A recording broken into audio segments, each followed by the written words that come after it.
Welcome back to the main event. We're your hosts. I'm Tara. And I'm Rachel. And today we're going to be talking about the red flags to look out for being behind the chair.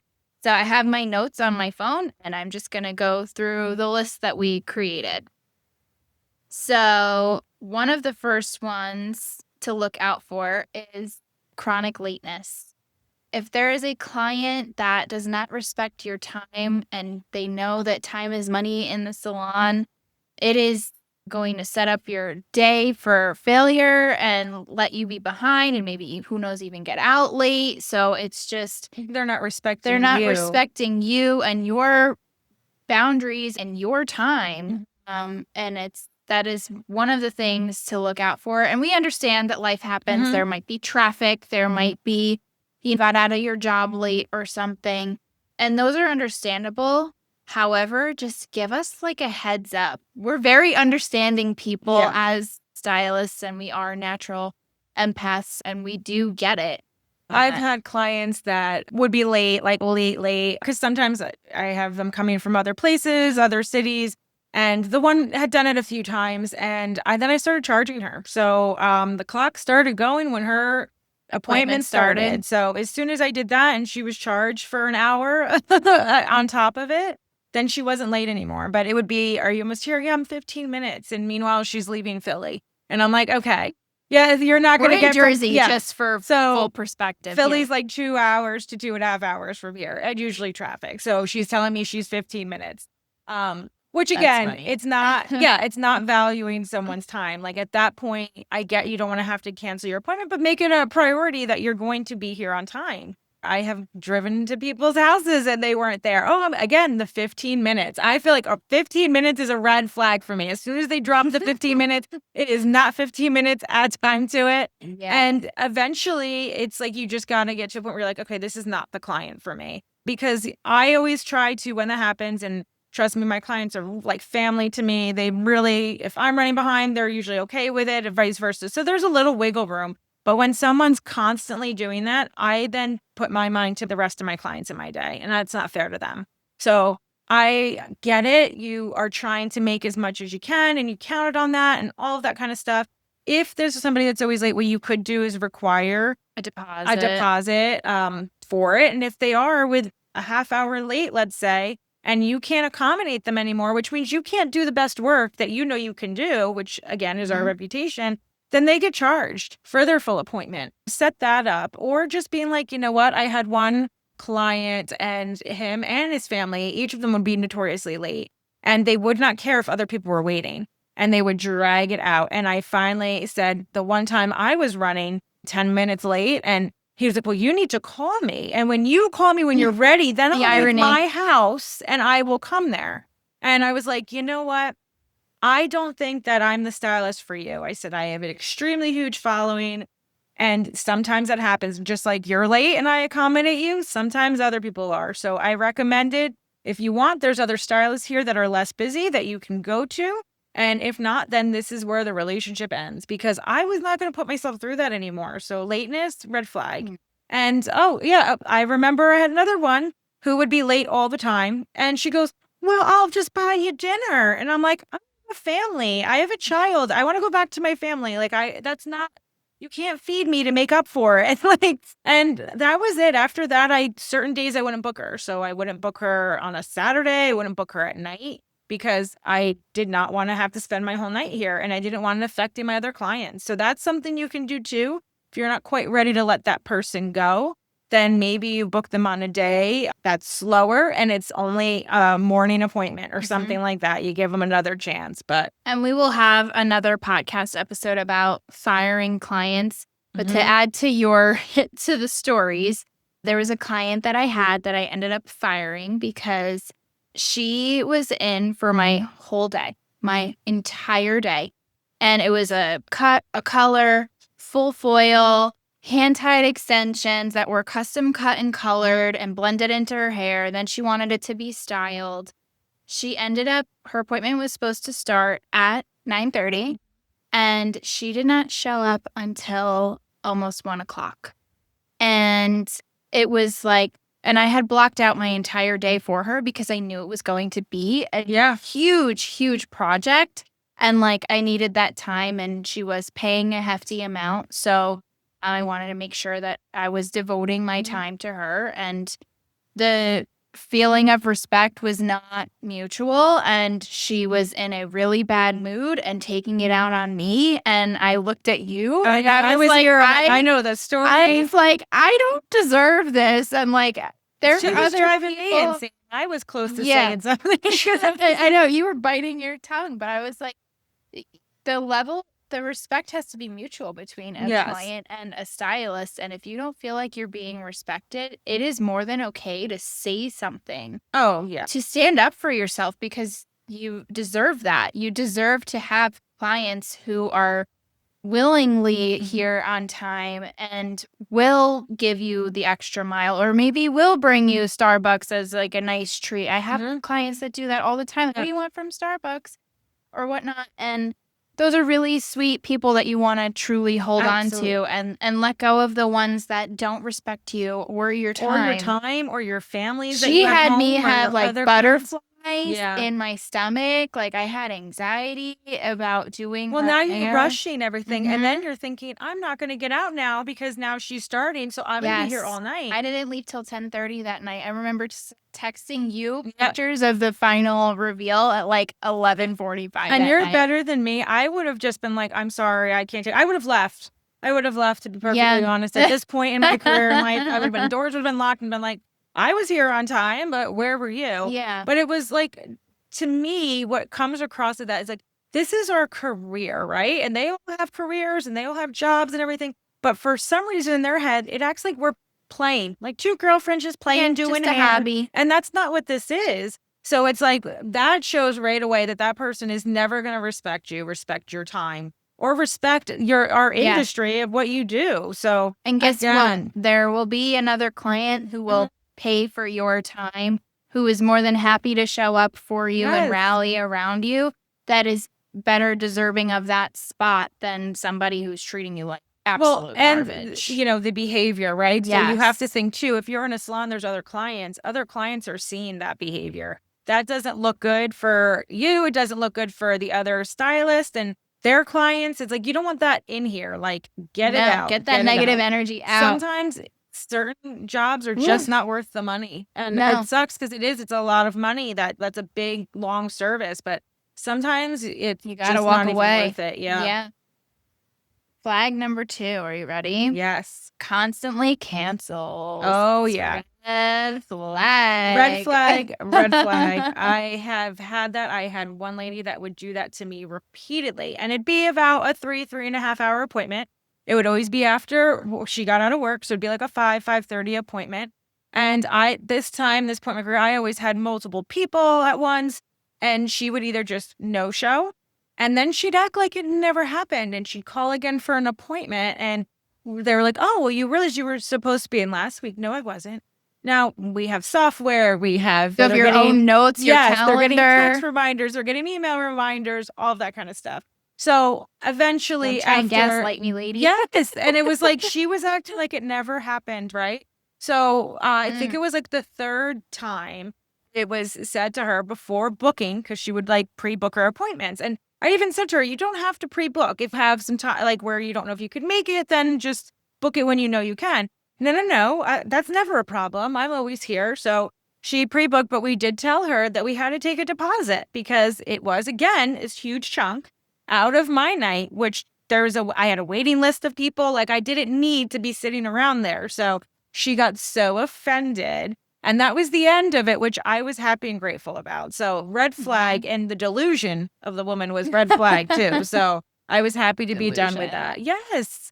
And it was, again, those clients you do go above and beyond for. She had a sick dog. I had a sick dog time. I was like, always, how is he doing? How is this? Like, checking in with her. But then she couldn't even show up to her appointment. And that means what they don't understand, I'm not getting paid. I'm not making anything in that time. So that's like, you're now messing with my livelihood. That's not right. Right.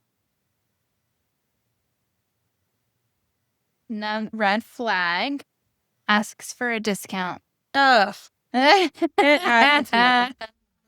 No, that There's again. been so many stories with that. Yes. In the beginning, when you are trying to build your books and everything, you do, again, kind of not feel Incentives, confident. And you're like, okay, well, maybe I should undercut just to get them in so that I can have either content for my portfolio or to feel better about my work and just have somebody in the salon to look like I'm busy. It's a no-go because the people that want discounts, and this is what I've learned throughout all these years and doing stuff and trying Groupon years ago and all of that, they are not your people. They're not going to stay. They are looking for the next discount. They're salon hoppers. They're salon. That's what I was just going to say. Just go wherever the next deal is. And what I've learned is no, we don't have to give discounts, and stuff costs money. So I can see if there was a client that referred you all these people and you want to give them a free blowout. Yeah, because they're bringing money into your book. Right. But You're giving back in a sense. the ballsiness to ask for a discount. And this is where I feel like I would see it a lot, where I always had regular commissioned stylists, but they would try to bully the stylist, right? So I was like, I'm the big bad owner. My owner will not let me, blah, blah, blah, throw it on me. Because they try to take advantage, and especially to the newer stylists.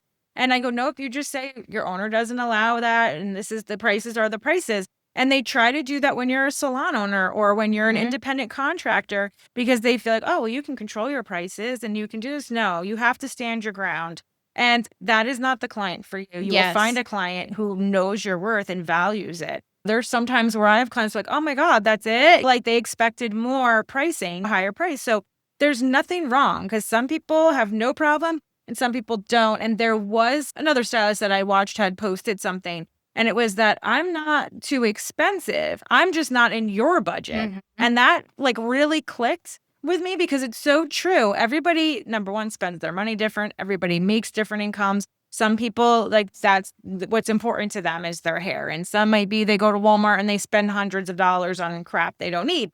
Hey, everyone spends their money differently. But just because somebody is saying that price is high, that price is high for you because that's not in your budget. And that's okay. There's other stylists, there's other salons that may be in your budget. But my education and my time and everything I've put into building myself up as this artist, that's what those prices, that's what you're paying for. So find another place that's in your budget. And also, too, it's when, again, bringing it back to the beginning of the journey, they kind of feel that you are new. So they're going to try and take advantage of that. And throughout the years, you develop your backbone a little bit more each year and have that thicker skin to stand on your own 2 feet to make sure that doesn't happen to you. Well, and what happens is when you do it, right? And I've done it in my career. I've done it if I know I've had clients, going through a divorce or hard times. They will expect it. So it's once you back yourself into that corner of now maybe you're taking 20% off of their single process or something, when you go to raise that back to their regular price, maybe now, it's time, it's been a year, or maybe it's okay, I'm now building and I'm getting bumped up to another price tier, whatever it may be. 9 times out of 10, those people will leave you. So it's they're not loyal to you. They're not loyal. They're only there for that discount. And once you raise it, then they're like, oh, I'm out of here. So you feel sometimes like you're helping or you're doing a favor or whatever. No, it's not rewarded. I agree. The next flag that we have written down: doesn't respect your boundaries and disrespects you as a stylist. Red flag. Red flag. And red flag. This is top priority. You need to respect yourself, and you need to respect your art and your career and everything you've put into it. So you can't let somebody take that away from you. These stories pop up all the time. We read from other stylists that have this, and it could even be just the way that somebody makes them feel and they are putting them down or criticizing them behind the chair. That is something that you should never tolerate, whether it's at work, whether it's I wouldn't tolerate anybody talking down to me or talking to me that way. And you don't need to. It is very scary, especially if it's slow and you're like, oh my God, but I need this money. But you also have to protect your own confidence. And your own sanity. 100%. Your own sanity is priceless. If you lose your marbles, then how are you going to take care of any of your other good, loyal clients. Absolutely. And what I always bring my mind back to is, even if I'm like, okay, I can handle her, or I just know how she is and I can deal, you have to think about the other clients in the salon are hearing all of this. And like it makes sponges. them uncomfortable too. I definitely have had those clients where people dread it, and then she'd start with them too. Like, oh God, she's here. Don't book me around when she's here. And it was like, I was so happy that when I finally am like, I fired her and I was done, I felt like a weight lifted off of me. And you know what? New people come in and replace it. So it's like, sometimes you have to let those ones go and get another person in, because it really just, it brings everything down. So, and again, one of our other episodes, we talked about suppressing things. You might not even realize how much that her comments or her behavior was really affecting you until later on, when it comes back up and you're like, wow, I didn't realize that, it really was wearing on me. And when you're a newer stylist, people like that make you second guess yourself. And that's always when I would make a mistake behind the chair, whether it was a color mistake or whatever, was because I was listening to them and like they shook me up, where I was like, I now wasn't doing what I knew I needed to do. So they're just toxic all the way around. So get them out of there as quick as you possibly can.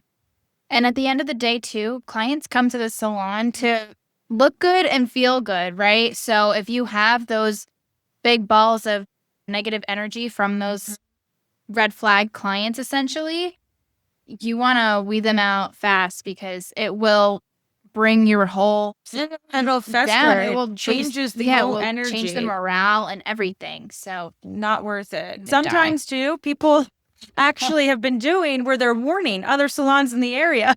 That's a go-to too. If so-and-so calls you, that is not your client. That's not your client. I think it's just so important that we really do try to make it a point to value ourselves. We're not just here slaving away on people's hair. Like, we are people. We do not deserve any disrespect or being talked to or treated like that ever. And I have said it. I have said it to clients where I'm like, I am not going to tolerate your behavior. I am not going to put up with this, and I don't need to. And I will kindly ask you to leave. They'll usually want to come back. They'll usually beg you. No, stand firm, 10 toes down. You're not dealing with it. Or you have those crazy clients where they'll book under a pseudonym. Oh yeah, there's some they come back and you're like, you're not. I love when they Erica, but I love when they deny it. That's the funny part. You said you love when you deny it, when a pseudo client comes in and you've even like blacklisted them from the salon. When they deny it and they act like you're the crazy one, like, no, I've never been here before. It's like, yes, you have. But they do. I guess they try to get away with whatever they can get away with. Yeah, I hear you on that. It's wild to me, some of the things that we've some people scare the hell out of me. I know. Very concerned for humanity in some of these people, but this is why they're not welcome. No, but it gives us interesting stories. Yes, it absolutely does. But it also, I think of it as, it gives me a lesson as how to handle certain situations and communicate. So every situation that has happened thus far throughout my career has given me growth in standing on my own 2 feet. And when we first met, I didn't have a backbone for shit. And now you're like, who is this person? Yeah, sometimes they still feel like it's in the process of growing a little bit more, but I've come a long way from where I started. So, which is so important. And I hope, stylists listening to this, if you are feeling that or you're discouraged, it doesn't mean it's going to stay that way. Like, you will. It gets better. It gets better. It gets better. Like with anything, you keep going, you keep building your confidence.